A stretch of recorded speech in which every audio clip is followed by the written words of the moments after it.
இந்த காலம் எனும் திரைப்படம் ஓடுகின்ற திரை நாம் என்று உணர்ந்து திரைப்படத்திற்குள் சிக்காது காலம் எனும் ரயில் ஓடுகின்ற தண்டவாளம் நாம்.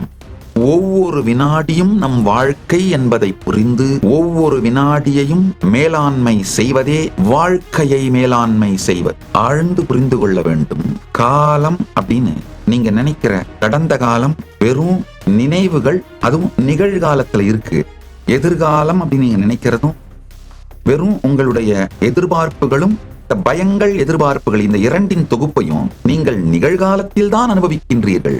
எதிர்காலம்னு ஒண்ணு கிடையாது.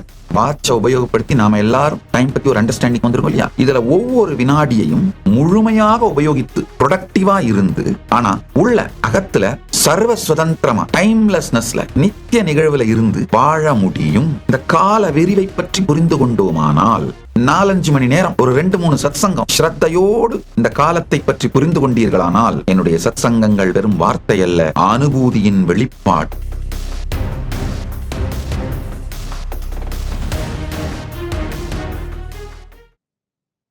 பரமசிவ பரம்பொருள் நித்யானந்த பரமசிவமாய்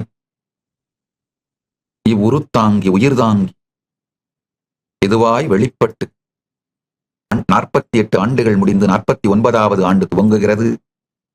இந்த நன்னாளிலே 49வது ஜெயந்தி திருநாளிலே, அவதார தின திருநாளிலே பரமசிவ பரம்பொருளின் பரம வெளிப்பாடாய் இருந்து அனைவருக்கும் பரமாத்வைதத்தை அருளி ஆசீர்வதிக்கின்றோம். அனைவருக்கும் பரமாத்வைதத்தை அருளி ஆசீர்வதிக்கின்றோம். பரமாத்வைத பிராப்திரஸ்து, சர்வ மங்கள பிராப்திரஸ்து, சர்வ ஐஸ்வர்ய பிராப்திரஸ்து, சர்வ ஆனந்த பிராப்திரஸ்து, தர்மார்த்த காம மோக்ஷ பிராப்திரஸ்து, ஞான சுக யோக போக சர்வாபீஷ்ட சித்திரஸ்து.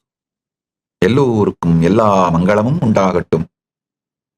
ஆல்போல் தழைத்து அருகுபோல் வேரூன்றி மூங்கில் போல் சுற்றம் சூழ வாழையடி வாழையென 16 பெற்று பெருவாழ்வு வாழ்வீர்களாக. ஓ பிராமணேப்யோ சுபமஸ்து நித்யம், லோகா சமஸ்தா சுகினோ பவந்து. கோவும் பிராமணர்களும் சுபமாக இருக்கட்டும்.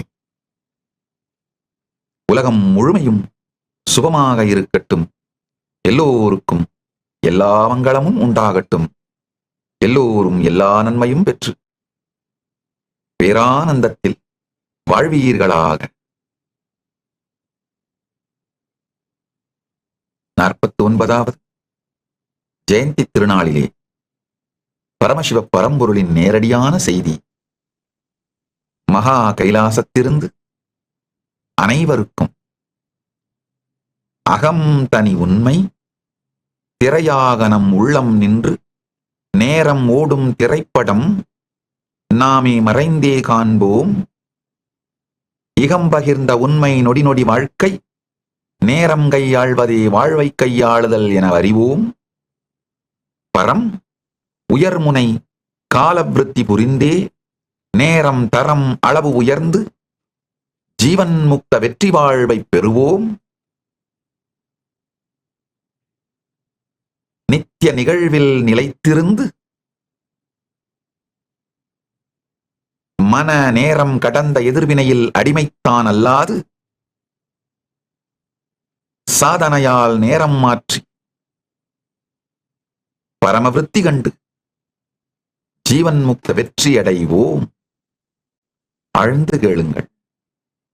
அகத்திலே இந்த காலம் எனும் திரைப்படம் ஓடுகின்ற திரை நாம் என்று உணர்ந்து திரைப்படத்திற்குள் சிக்காது திரையாக இந்த காலம் நம்மீது ஓடுவதை பார்த்து காலம் எனும் ரயிலில் அமர்ந்திருக்கும் பயணிகள் அல்ல நாம், காலம் எனும் ரயில் ஓடுகின்ற தண்டவாளம் நாம் என்பதை புரிந்து அகத்திலே ஜீவன் முக்தனாக முழுமையான சுதந்திரத்தோடு வாழ்தலும், இகத்திலே அகம் அப்படிங்கிறது சப்ஜெக்டிவ் ரியாலிட்டி, இகம் அப்படிங்கிறது ஷேர்டு ரியாலிட்டி, பரம் அப்படிங்கிறது அல்டிமேட் ரியாலிட்டி.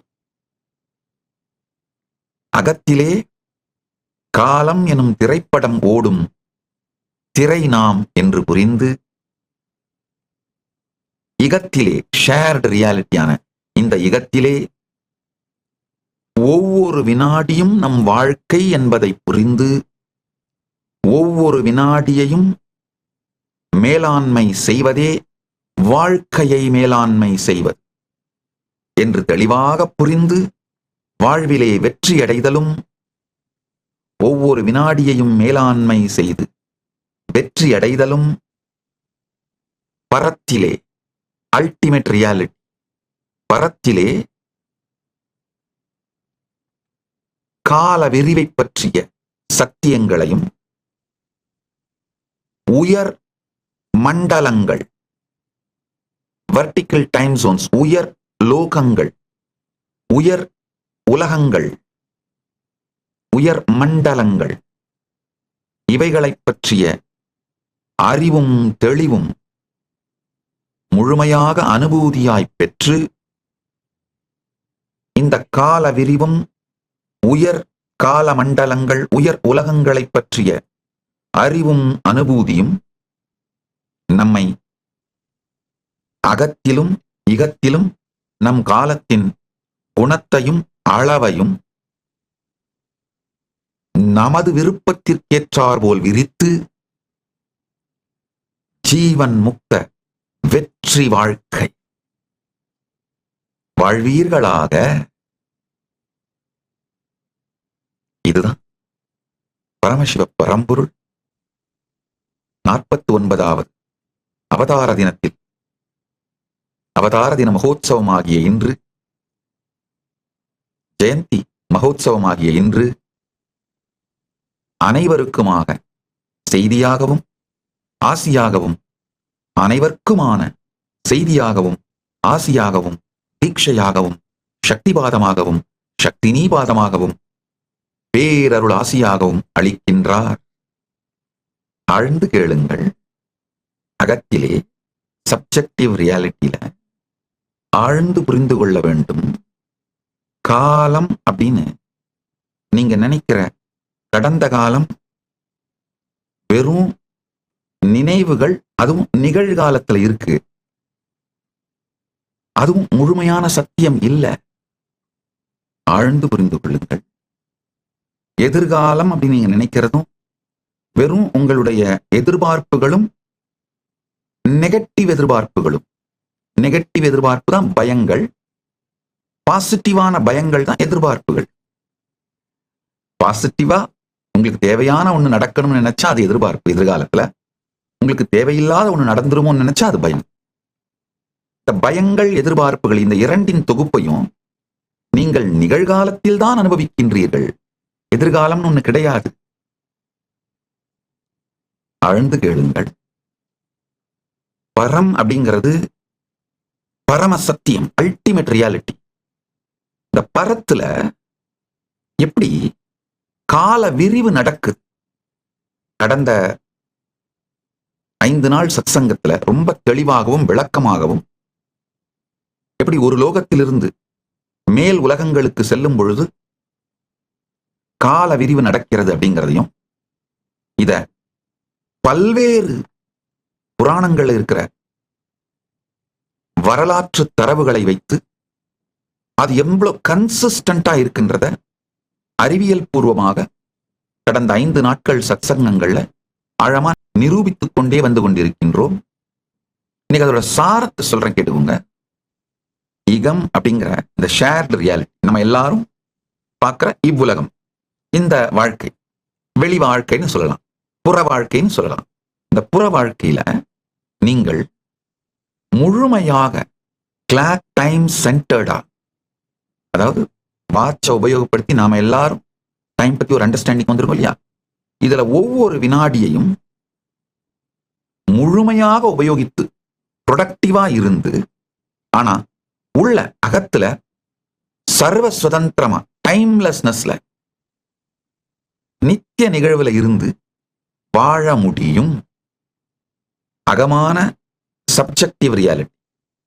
அதுல நித்திய நிகழ்வில் காலம் கடந்த, காலம் அனைத்தும் நிகழ்கின்ற இந்த எட்டர்னல் நவ்ல நீங்க தான் திரைன்ற நித்திய நிகழ்வில் இருந்து கொண்டே இகத்துல ஒவ்வொரு வினாடியையும் முழுமையாக மேலாண்மை செய்து வாழ்வதும், பரத்துல இது ரெண்டையும் தாண்டிய காலத்தை பற்றிய பரம சத்தியங்களையும், எப்படி இந்த கால விரிவு நடக்குதுன்னு, அதாவது இங்க பூலோகத்திலிருந்து உயர உயர மண்டலங்கள் உயர உயர,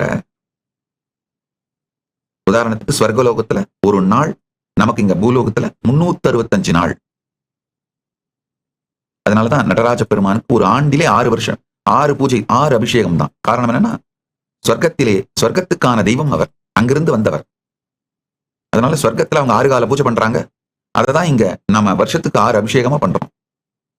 இந்த கால விரிவை பற்றி புரிந்து கொண்டோமானால் அது ரொம்ப சுலபம் இல்லையா? கொஞ்சம் அதுக்கு கான்சியஸா எஃபர்ட் போடணும், டைம் போடணும், அவ்வளவுதான். இது எப்படின்னாங்கய்யா, 10 ரூபா கொடுத்து ஒரு லாட்டரி வாங்கி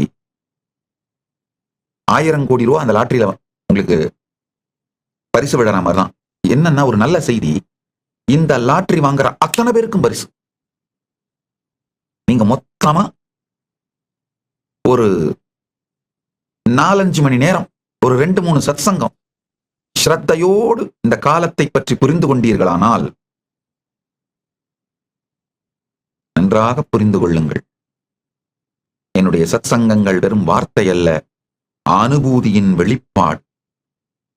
என் உயிர் என்னவாக இயங்கிக் கொண்டிருக்கிறதோ, என்ன ஃப்ரீக்வன்சில இருக்கோ, என்ன வைப்ரேஷன்ல இருக்கோ, அதை உங்களுக்கு திறந்து வைக்கின்றேன். அப்ப என்ன ஆகுதுன்னா, இந்த வார்த்தைகள் உங்களுக்குள் சென்று இயங்கும் பொழுதே இந்த உணர்வும் உங்களுக்குள் மலர்ந்து இதே அனுபூதியை நீங்கள் அனுபவிக்க துவங்குகிறீர்கள். இப்ப நிறைய கேள்விகள் வரும். கேள்விகள் வந்தாதான் கேட்கறீங்கன்னு அர்த்தம், இல்லைன்னா எங்கேயோ போயிட்டீங்க. அந்த கேள்விகளுக்கெல்லாம் ஆஸ் நித்யானந்தா ஏஐல போய் உட்கார்ந்து ஒன்னொன்னா கேளுங்க. எலாபரேட்டா ஏஐ பதில் சொல்லும். உங்கள் எல்லா பிரச்சனைகளுக்கும் தீர்வுகளை பெற பகவான் நித்யானந்தரை கேளுங்கள். Ask Nithyananda AI.